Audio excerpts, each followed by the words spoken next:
Welcome to Focus Today. I'm your host, Perry Atkinson. Always a delight to have Patrick Doyle in the house. He heads up Veritas Counseling, and today we want to talk about how do you properly work with somebody that you know is addicted to something. Yeah. Is that kind of it? Yeah. You know? I want to talk about, generally addicts aren't the ones that are going to listen to this show. Yeah, so you want to turn it off, go ahead. And generally the people that I deal with most frequently are people who are related to or love someone who's struggling with addiction. Right. And so the person who's addicted is in denial usually. They're like, what problem? Everything's fine. I don't need any help. Yeah. And so it's the people around them that generally are the ones who start the process. So we've done lots of shows on what is addiction, all that. I wanted to do a show really talking about what are some of the things you can do as a loved one or a friend or someone involved with somebody who's an addict. What can you do to help? And this is the question I get all the time. What should I do? Mm-hmm. And I always say, the first thing I say is, well, I would change the question. Okay. From what should you do to what can you do? Okay. Because should and can are very different things. Mm-hmm. And so many people who are addicted are resistant.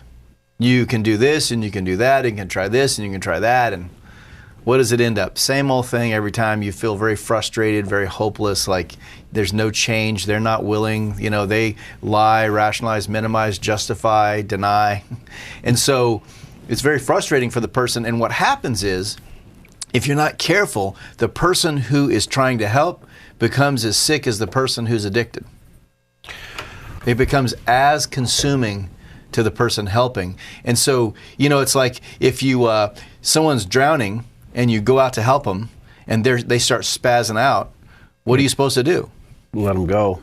Either that or knock them out. Yeah. Right? Yeah, But either way, you have to preserve yourself because you'll both drown. Right. And so when the healthy person starts to get sick, now we have a way less a chance of a good outcome. So this is one of the reasons why I want to talk about today. If you're the person in somebody's life who's trying to help, you have to maintain some health.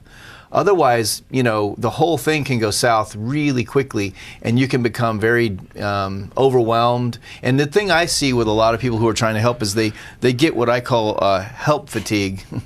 You get just worn out from trying to help somebody who doesn't want to be helped. Right. And the vast majority of my conversations are trying to help people who are trying to help recognize their limits. All right. Let me say to our viewers and listeners, you're welcome to join us as well. If you want to remain anonymous, we understand this is a very delicate topic, and maybe you have some questions or concerns. Maybe you're frustrated in this whole area. You're welcome to join the conversation. The local number is 541-776-5368, or toll free if you're outside the immediate Medford area. Give us a buzz, toll free, 1-800-373-5368, and we'll conference you in. All right.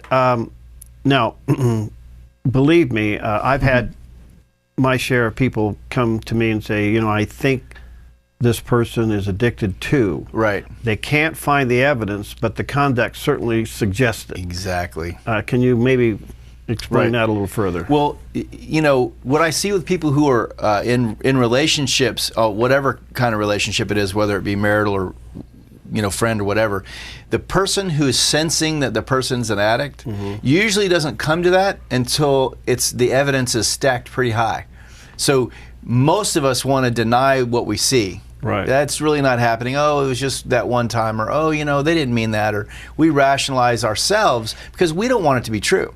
So by the time somebody's in their gut saying, I think that might be a problem, I think if you're having that sense, you need to go talk to somebody who knows something about addiction and check it out.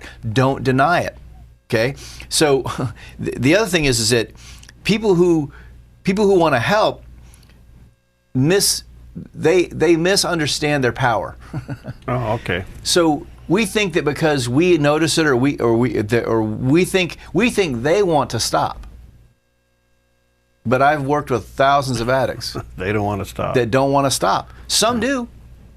And those two people are very different people. And remember, it's back to my undergirding belief that all change starts with conviction, okay, not confrontation. Right. So we think if we just tell them, or we give them enough help, or we loan them enough money, or we be nice enough to them, we give them a place to live, whatever, that they will magically change. And one of the rules of thumb for an addict to change, This is the part people don't like, is I've never seen an addict change without significant pain.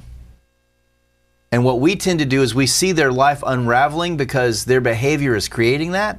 And then we go in there and we slide a mattress under them right before they're going to hit, because we're helping.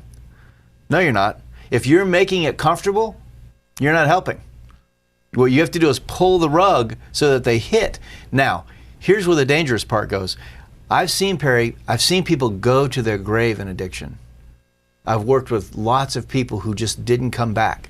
My own parents, okay, died in addiction. And I've worked with hundreds of people in treatment centers who ended up dying in spite of lots of people trying to help. So this is the first thing we have to do, is we have to let go of the outcome.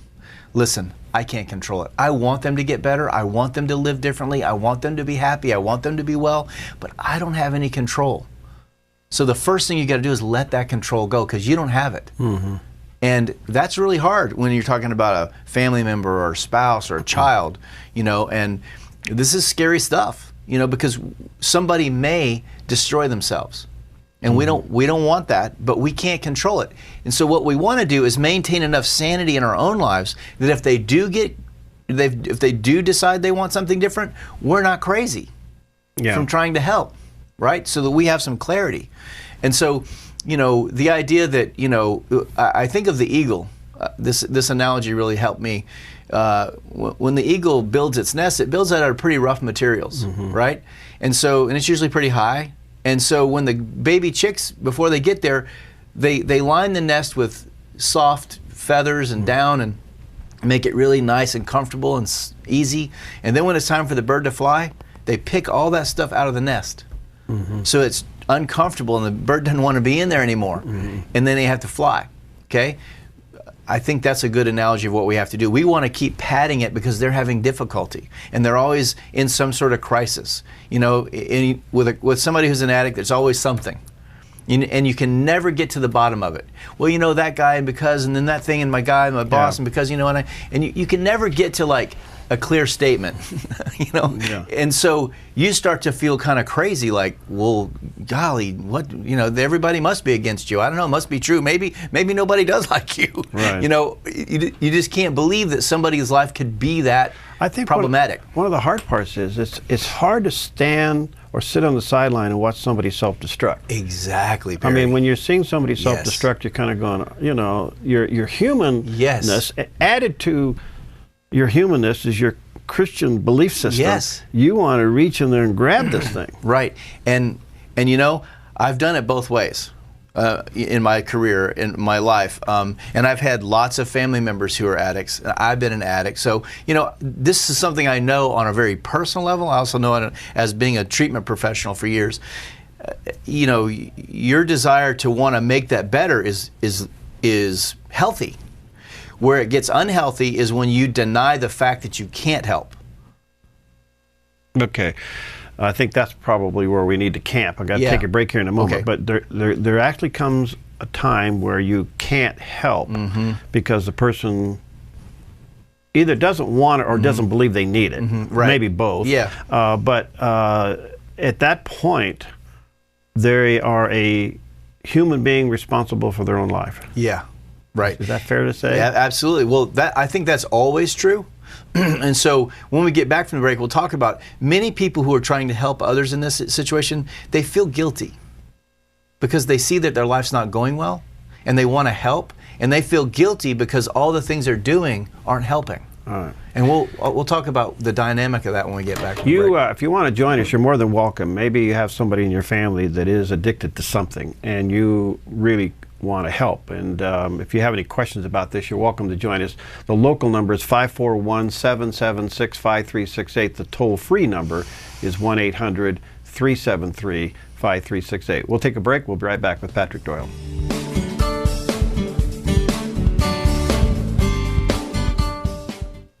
Hi, I'm Paulina, and I work at the Deaf TV.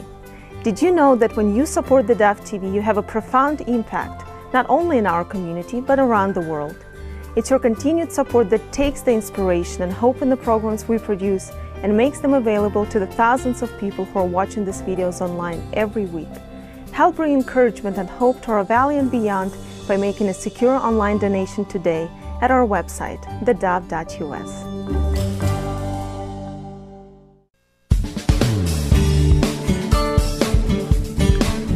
Okay, we're back with Patrick Doyle, Veritas Counseling, and today we're talking about working with somebody that you know has got an addiction, or you sense maybe has an addiction, and what should be your approach. How do you go about this?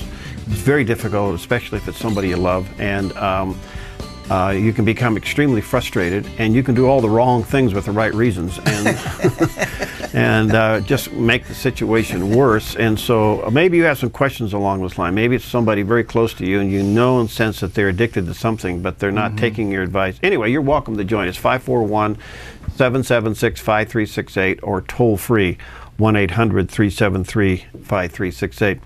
And as we were going to the break, it's interesting that you have to reach a point where you may not be able to do anything. Yeah. Well, and I've heard this so many times, Perry, from people. They say, I just feel guilty not helping. Right. And I understand the feeling of guilt. Here's what I tell people. If you could help and you didn't, feeling guilty would make sense. Okay. But when you recognize the reality of the situation is, you probably can't help. Yeah.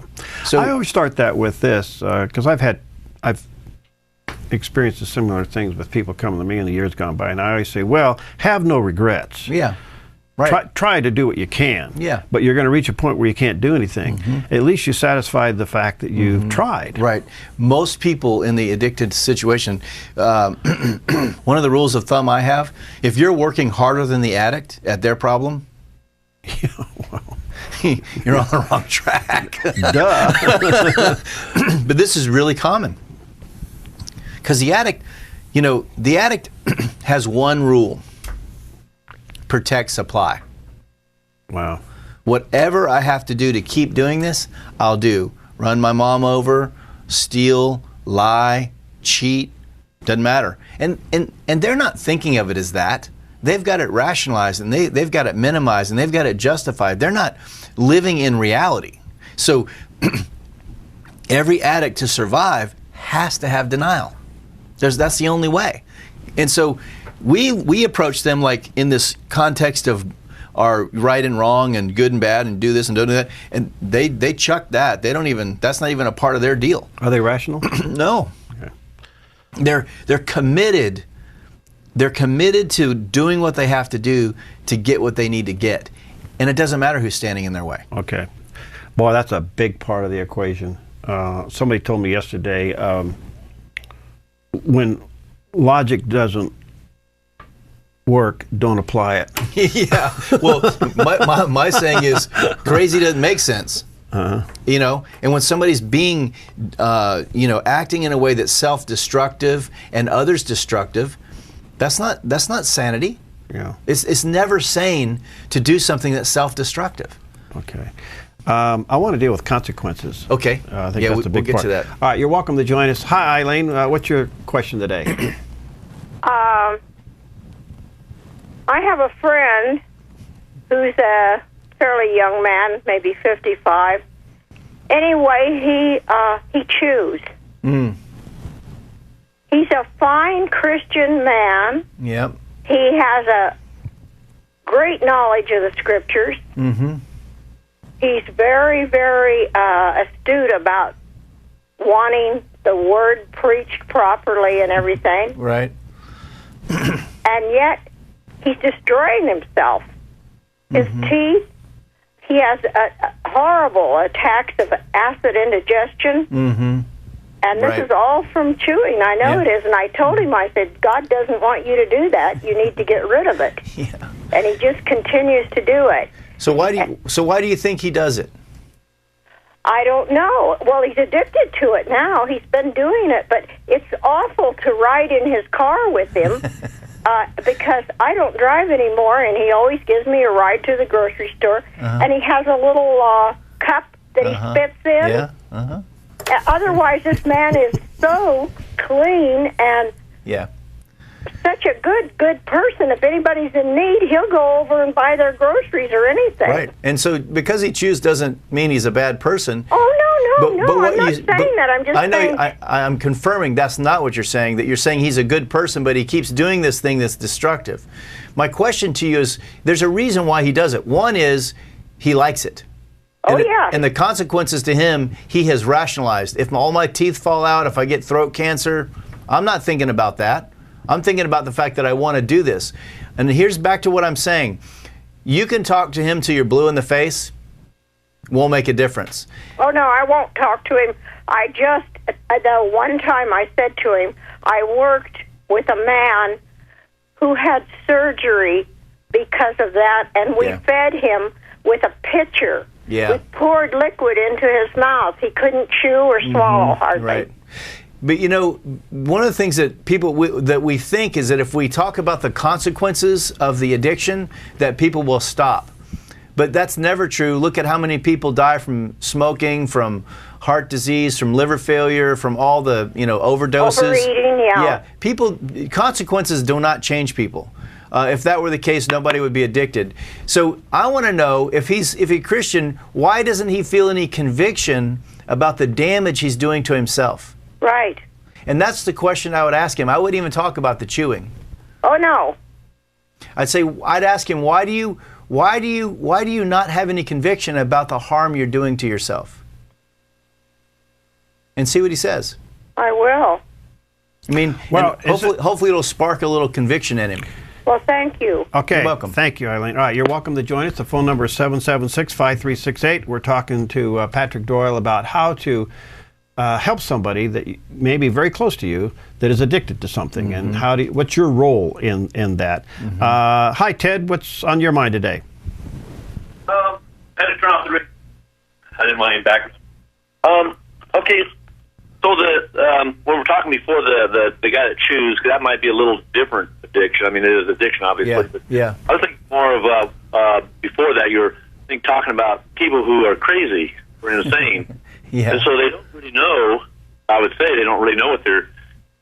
I mean, they may understand what they're doing, but it sounds like they really don't know what they're doing. It's people I guess that have compulsive behavior disorder too, I guess. And so here we are, Christians. And here that person has damaged himself, maybe to the point, depending on your theology, maybe to the point that they even walk away from God. So that being the case, where does prayer factor in for those people and for yourself to try to reach them? Because it seems that we just can't be cavalier about it and say, well, they're screwed up, so I'm not going to get involved. I tried. Right. I don't want to be guilty of casting pearls to the swine. Right. So how do you deal with it? Deal with that part. So is your question, Ted? What role does prayer have in the process of helping someone who's addicted? Well, I think that's a short. I mean, that's a short stroke on that. But okay. But I mean, prayer as a whole, reaching out and us dealing with ourselves in helping somebody, because we're all. You admitted it, we're all a bit crazy to begin with. Oh, where's our confession? Yeah, well, in the instance that we're talking about where we're trying to help someone who is addicted and being self-destructive, the role that I would hope prayer would take is, first and foremost for me, is that I would be asking God to give me wisdom and to help me be obedient to what He wants me to do, rather than me trying to figure it out on my own and doing all these good ideas that I come up with, rather than doing it secondary to God's conviction of me. And that's the other thing I would say to folks is that, listen, your help of someone else in every circumstance, in my opinion, not just addiction, should be the result of your conviction. Not you being a do-gooder or not you doing what you think other people expect, but we should be living our lives out of conviction, not some other motive. And so that requires me to spend some time with God and really ask Him and put it on the table to see what He would have me do. And I also might need to talk to somebody else who I find spiritually mature or healthy so that I can check that. And obviously, we want to, it always has to be confirmed by what the Scripture says. Okay. We just don't throw them away. in his walk. Well, I think that sometimes what God calls us to is not continuing in a relationship with them, i.e. what God instructed Paul to do in 1 Corinthians 5 with the guy who was sleeping with the stepmom. Hey, if he doesn't repent, kick him out. Let the consequences come. And the consequences, we hope, will bring about conviction.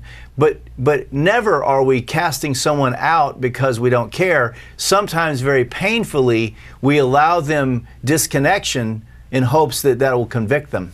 All right. I think that's a good distinction. Thanks, Ted. You're welcome to join us, 541-776-5368 or toll-free 1-800-373-5368. We're dealing with how do you help somebody that's an addict one way or the other. They seem to be, addicts seem to be manipulative. Oh, yeah, definitely. Because if they were honest, would you participate? Hey, I want you to give me $20. I'm gonna go buy some crack. I mean, and I use that as an extreme example, but there's all kinds of examples. And everyone who's trying to get their way instead of being loving is generally manipulative in some fashion, whether it be power and control, or whether it be playing the victim, or whether it be lying, rationalizing, minimizing, making up stories, and so. Really that's what I keep wanting to get back to, is that those of us who are in the lives of the addicts have to maintain some objectivity and some health. Otherwise, we get sucked into the process of being just as sick as they are. And that looks differently because I'm not getting loaded, but internally and emotionally, I'm all spun up. Mm-hmm. And I don't have any peace, and they run me up one side and down the other, and they can spin me up or spin me down.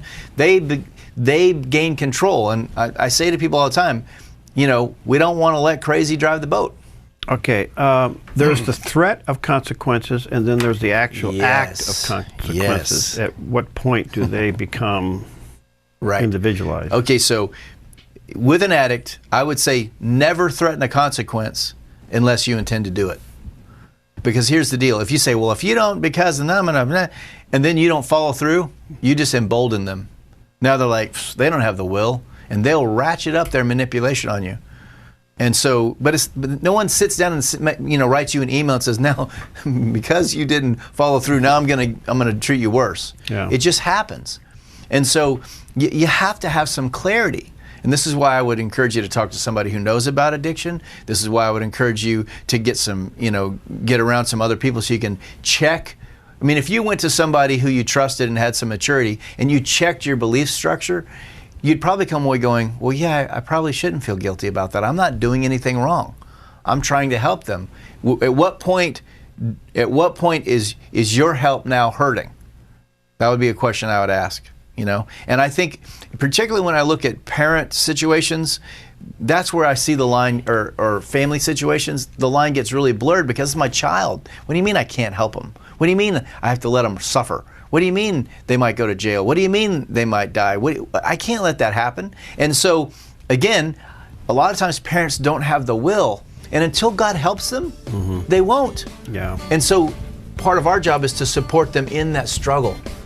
And that's a very difficult thing. All right, let me take a break. If you want to join us, give us a call, 541-776-5368, or toll free 1-800-373-5368. And if you have any questions about how do you handle an addict, or what do you do, give us a call. We'll be right back. Hi, I'm Daniel, and I work at the Dove TV. Compared to Portland, Seattle, and LA, Medford might be considered a small market. But at the Dove, we're excited about the opportunity to make a big impact right here in our community. And you help make that happen. Did you know that more than 90% of our income comes from people like you? You can help us now by making a secure online donation at our website, thedove.us, or by phoning 541-776-5368.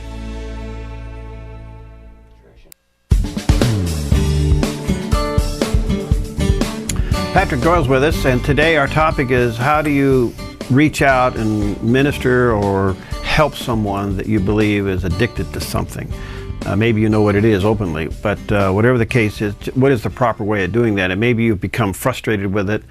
you're scared about it, don't know what to do. This is a great opportunity for you to give us a call. 541-776-5368 is the local number. And then if you're outside the immediate Medford area, wherever you may be listening or watching, you're welcome to join us, 1-800-373-5368.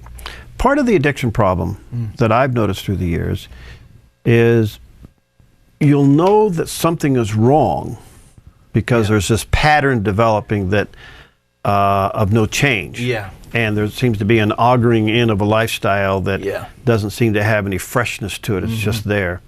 But you don't know what it is. You don't know what the addiction is. You can't seem to pinpoint it, but there's something going on in this person's life that's making them auger in. What do you do with that? Well, and that's part of what we call the crazy making, because you know something's happening, but because they're not telling the truth and they're not being honest about it, and they're minimizing it and they're justifying it and they're rationalizing it, but there's a part of you that just like, there's something wrong here, but you can never like get an answer. Oh, I drank a fifth last night, or I smoked, an eighth in the last, whatever.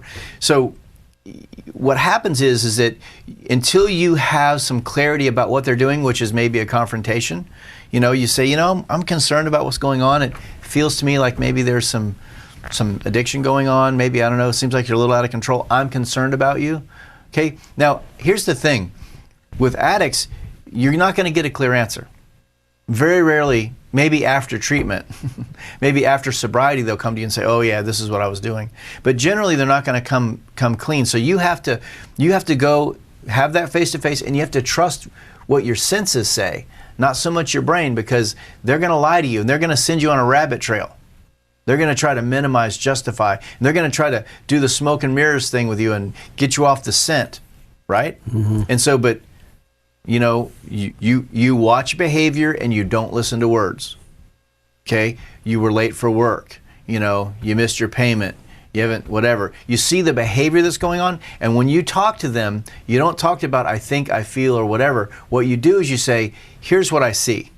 And then you're very concrete about behavior that you have seen firsthand. You haven't made your payment, you haven't been treating your kids well, your husband thinks you're up, whatever. So it's very behavioral, it's very concrete. Now, they're going to flip out. I have never confronted an addict who's in denial and had them go, oh, gee, thanks. I have been taken to the floor on a few occasions in a treatment center when I confronted somebody because they were so angry that I would say those things about them, even though I had, a stack of evidence to the ceiling. So I just want you to understand, don't expect people to go, oh, okay. And if they do, you should be suspicious. It's probably manipulation. Are they on a collision course? With something bad, yeah. Okay. Because you can't be controlled by a substance or a compulsion and end up in a good place. Anytime, anywhere. I mean, how many more examples from culture do we need? We just had one this past week. This actor at 40, I don't know, 48, 49, died of an overdose. Very talented guy. I mean, how many more times is this going to happen? I don't know. A lot. This is a lot, yeah. Anyway, you're welcome to join us. Let's go to the phones. Hi, Russ. What's on your mind today? Good morning, guys. Morning. Hey, listen, I got a 33-year-old son, lives up in Central Oregon, and he's dealing with alcohol issues, the old wine, women, and song thing. He's been on and off this crazy cycle a half a dozen times. And I just need to know how much... I've been clean and sober for 5 years, and I see a lot of pattern in what he does, and I've worked through the guilt issues of that, I think. Good. But I just wonder how involved I should get. I mean, we've had the conversations. He kind of goes into seclusion. I don't hear from him for a long while. Right. And then he'll appear again, you know, that kind of thing. He usually appears when he has a need? Oh, yeah. He's a taker for sure. In fact, that's one of my biggest issues. I've got a mother in California who every time he calls her, she sends him cash. Yep. Yeah, and see, this is the thing that, until the family system starts to deal with him as a whole, like on a unified front, he'll find the weak link. Right. Until he has some sort of conviction or change. Now, I noticed when you asked the question, you said, what should I, how involved should I be? And again, I want to change the question to, how involved can you be? I mean, you have to take into consideration your own boundaries. I mean, you having been through a process of recovery, you know that giving him money isn't the answer. Right. And you know that helping him out of his difficulty that he created by his unhealthy behavior isn't the answer. Mm-hmm. So now comes the hard part is, can I watch some of the difficulty happen and hope that it brings him to his knees? And then if he comes out of the pain and says, hey, Dad, I really recognize I'm out of control, I need help, that's a whole different thing. Then you put your resources in because they're in a receptive place.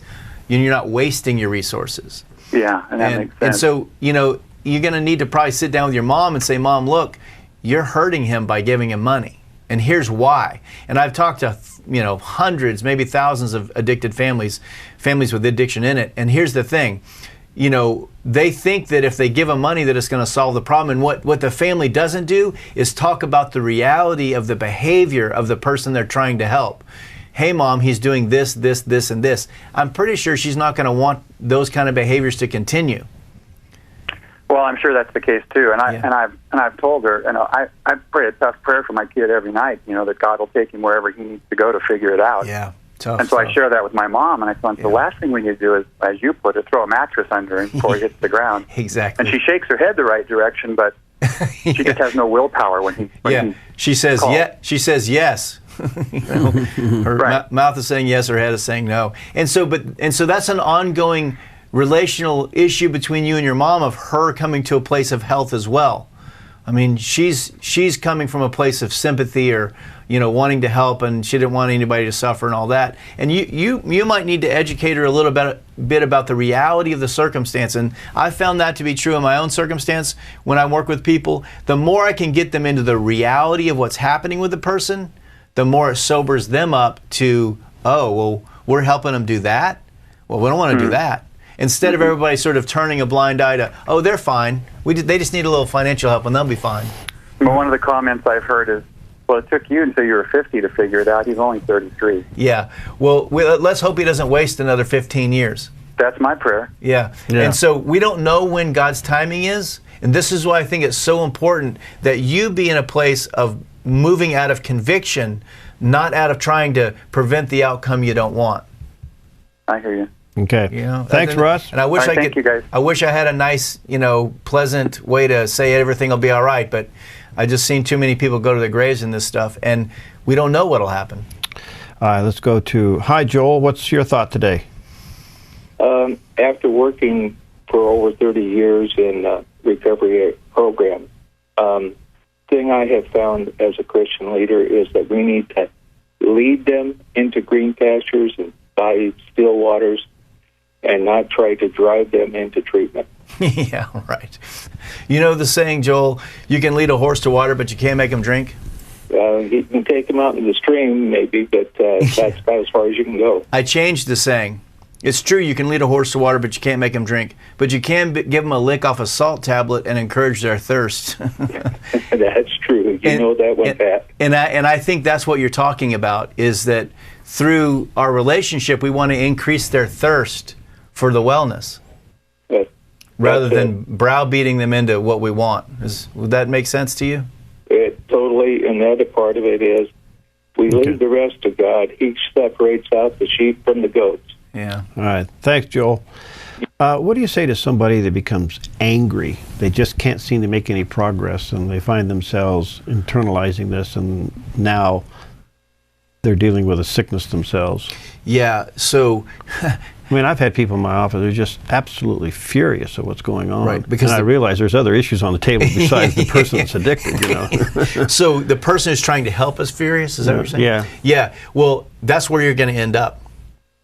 When you're talking to somebody who doesn't want to change and they keep coming to you to help them change, you know, eventually the anger, and remember, I believe anger is, you know, the thing that gets to the surface, but below anger is hurt. And below hurt is injustice. It's like, why is this person doing this to me? They're just using me. That's irritating me. That's hurting me. I don't like that. And I've never met an addict that wasn't a user of people, because we have to be to survive.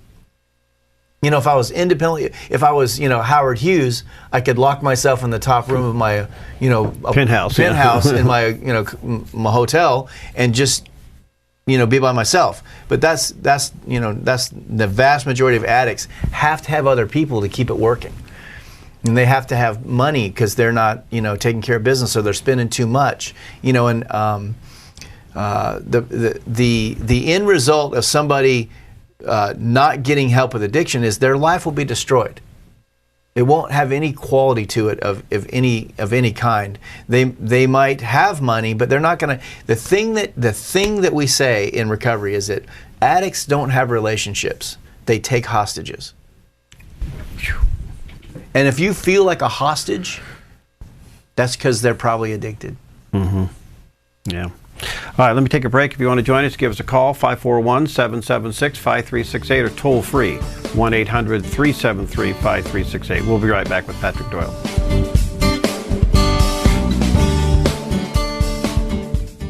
Hi, I'm Paula, and I work at the Dove TV. Every day we get letters and emails from people who've been encouraged, blessed, and challenged by the programs on the Dove TV. But we couldn't do it without you. Did you know that more than 90% of our income comes from people like you? You can help us continue to bring inspiration and hope to our community by making a secure online donation at our website, thedove.us, or call us at 541-776-5368. All right, we're back. Patrick Doyle's with us, and we're going to wrap this up today. We're talking about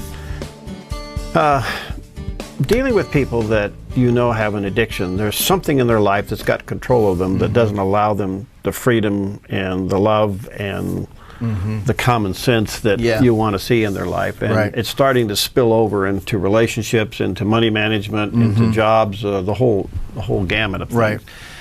And you're sitting there and you're saying, well, hey, I want to jump in there and help. And that's noble and probably a very Christian thing to do. But how do you do that? Yeah. And can you do that? Is a big question. Exactly. So if you want to join us, we'll take your calls, 541-776-5368. That's the local number, 541-776-5368. And then the toll-free number is 1-800-373-5368. This is an interesting thing because I guess we have a hard time in today's culture still believing that this is so common and addicts are able to get whatever they're addicted to so easily. Granted, it takes money. I understand that. Yeah. But I am still shocked that the network system out there is so vast. It's easy to get marijuana. Easier than meth, ever now. Anything, it's just out there. Yeah, and marijuana is, there's a lot of talk about how it's not really a problem and it's not really a drug. But as somebody who is addicted to marijuana, I'm here to tell you that it'll destroy you. But the way that marijuana destroys people is very different than the way other drugs destroy people. Okay, that may be where we ought to go.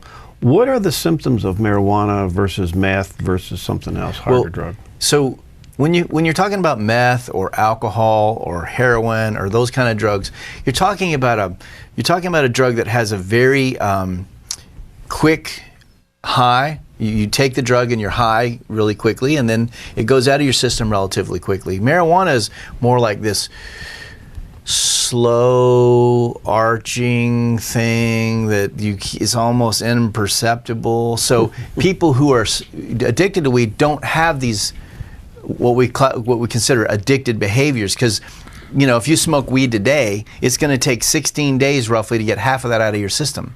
Really? Yeah. If I went in the other room and drank an ounce of alcohol, I'd be a little tipsy, but in an hour it's gone. Right? Weed's really long half-life. Okay, so that's why you don't see the withdrawal factor. That's why they say it's not addictive. But I'm telling you, that's not true. It's a gateway. Well, more than a gateway, I guess. I think my opinion is that nicotine is the gateway. Okay. And I'll tell you why. All right. So all the things you have to do to have a good addiction, lie, break the law, do all these things, go, hide. I mean, you get somebody who's 15, 16, 13, 12, whatever, and they smoke cigarettes. They have to do all the things necessary to start building denial.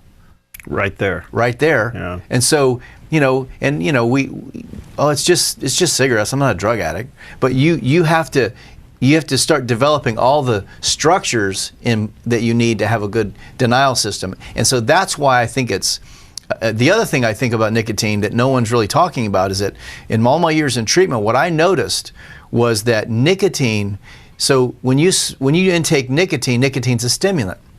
So it increases your heart rate and constricts your blood vessels, which is basically the exact same response your body has for stress.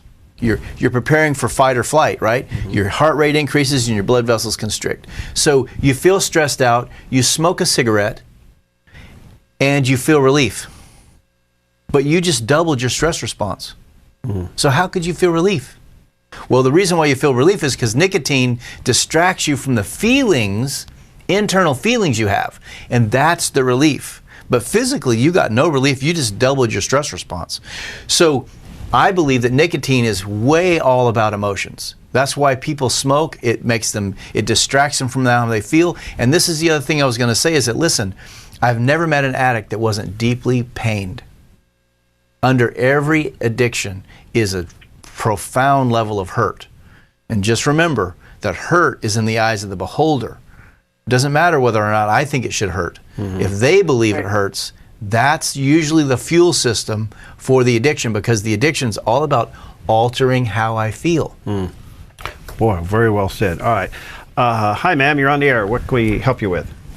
Hi. I just wanted to speak to the marijuana thing. I have a son who I believe is addicted to the marijuana, and we had to actually kick him out of the house like 10 days before Christmas a year ago because we had asked him not to do it, and he did it anyway. And his excuse was, well, you told me not to smoke it in the house or on the property.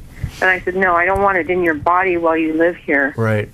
But we go around and around, and he just is, he says he's a really strong Christian, but we go round and round on this topic, and he says that it's a substance that God created, and but I see it as destroying his life. Yeah. And I just don't know what to do, because you know, you really hit the nail on the head when you said you feel like a you didn't say victim, but being held hostage. Yes. And I feel like I'm being held hostage whenever he comes back into my life, and it's just I don't know how to get victory over this. How old is he? 32. Okay, so the first place to start is for you to accept that he's a pot smoker. Yeah, I do. No, you don't. You desperately want him to do something else. Oh, absolutely. Okay, yeah. So here's the deal. It gets in your way of loving him. And here's what I'm saying is he's an adult man. He's got his own life. What I want you to do is ask God for help to love him where he's at. You can't control him. You can't tell him what to do, but you can love him. And here's the deal. He's running from something. Yeah. I don't know what it is, but I guarantee it's something. And there's also a cultural thing going on right now in our country where weed is in vogue.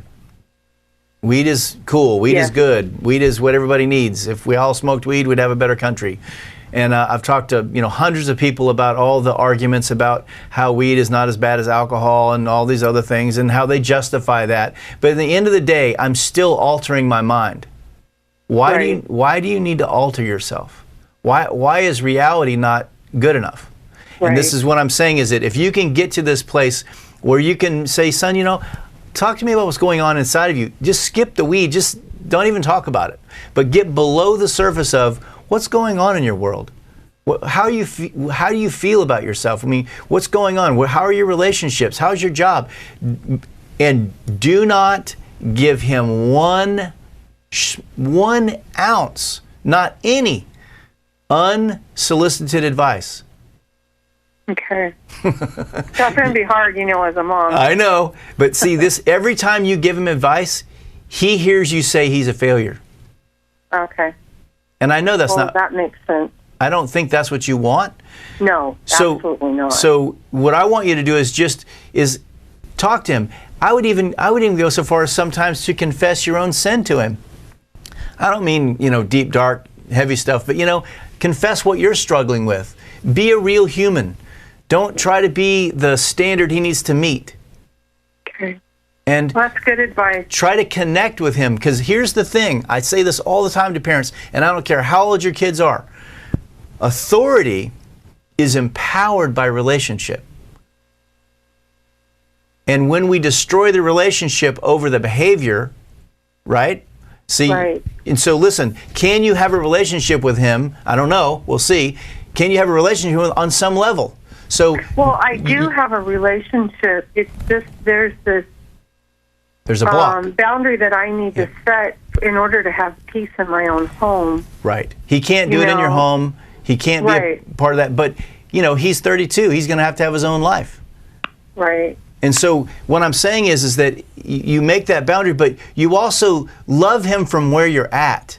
Instead of trying to say, if you do this, this, and this, then we can have this deep relationship that I want. Maybe what you have to do is accept that all he's willing to do is this little one. Yeah. And if that's what he's willing to do, then live inside of that. Well, and maybe I feel like we have a good relationship. And maybe God through whatever situation you're in will speak to him through you. Maybe he won't. But I do know this. There's probably nobody on the planet that loves him more. Oh, I know God would use a donkey to speak to him. But I'm not worried about that. Did you hear what I said? What was that? There's nobody on the planet that loves him more than you. I know that. Okay? So I would also maybe at times let him in on how hurt you are that the relationship's where it's at. Yeah. And let your emotion to the surface. I can hear it in your voice. And I want you to get a little more real with him and let go of the outcome. Okay. Okay. Thank you. I can work on it. Thank you very much. Okay. You're welcome. Wow. That was brilliant. Let me see if I can squeeze Lori in real quick. Lori, I only got a couple seconds, but go ahead quickly. Pat, I just wanted to say your response to this lady is so incredibly outstanding. And I want to thank God for the wisdom that was able to give. Agape love looks past the fault to see the need. And Jesus always addressed the need. And you just incredibly addressed this woman's need. It was so healing. Thank you. Thank you, Lori. All right. Thank you, Lori. It was brilliant. I think that in that answer came a real valuable part of this trying to help, and that is, well, first of all, the outcome, just get that off the table. Yeah, we can't control it. Two is, if it is a relative, and your love for that relative is being affected by what you perceive they should be doing, you'll never conquer this thing. Because when you start to see them as your agenda, you have to fix them, you cease to love them. Because now it's about you, getting what you need so you can feel better.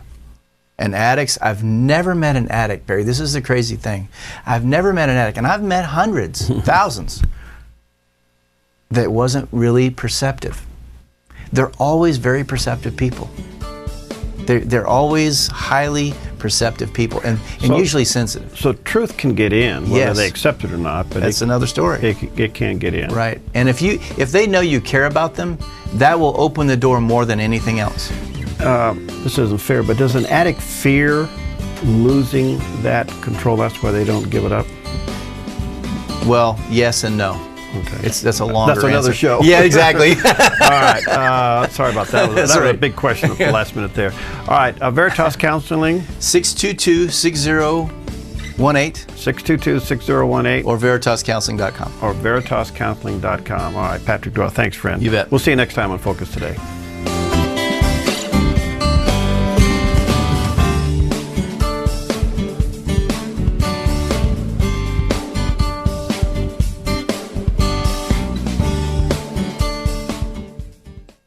Hi, I'm Jim, and I work at the Dove TV. Every weekday between 6 and 8 a.m., our award-winning news and sports team bring you the best morning show around. It's live, it's honest, and it's a whole lot of fun. And you help make it happen. Did you know that more than 90% of our income comes from people like you? You can help us continue to air local programs that share your voice by making a secure online donation at our website, thedove.us.